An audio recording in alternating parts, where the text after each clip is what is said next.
scene 3, take 1. Dr Kiran Morjaria still.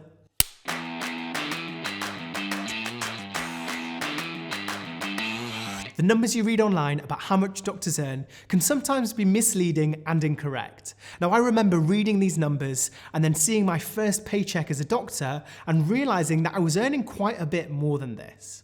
The pay for doctors really depends on where you're practicing, what job you're in, and how many hours you're doing.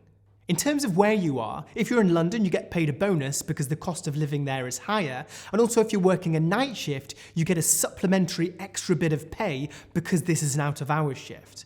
For example, 9 to 10 a.m. on a Monday is paid at a lower rate than 3 to 4 a.m. on a Saturday night.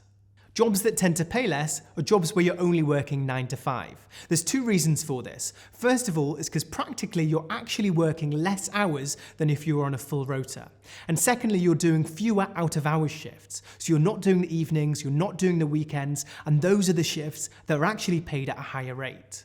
Now, these jobs normally include GP and also some specialties, like I've seen them in palliative care, in oncology, in elderly medicine, and these are all the sorts of 9 to 5 jobs you may be able to find where you're not doing any on-calls. The rest of the kind of jobs, so the general medicine jobs like cardiology, respiratory, GI, the surgical jobs like trauma and orthopedics, like urology and general surgery, these are all paid at a similar kind of rate. The general idea is the more hours you're doing and the more out of hours you're doing, the more you're going to get paid as a doctor. And I know this has been a lot of information, so if you've forgotten any of it, you'll be able to download everything after this workshop in the FY1 Survival Guide.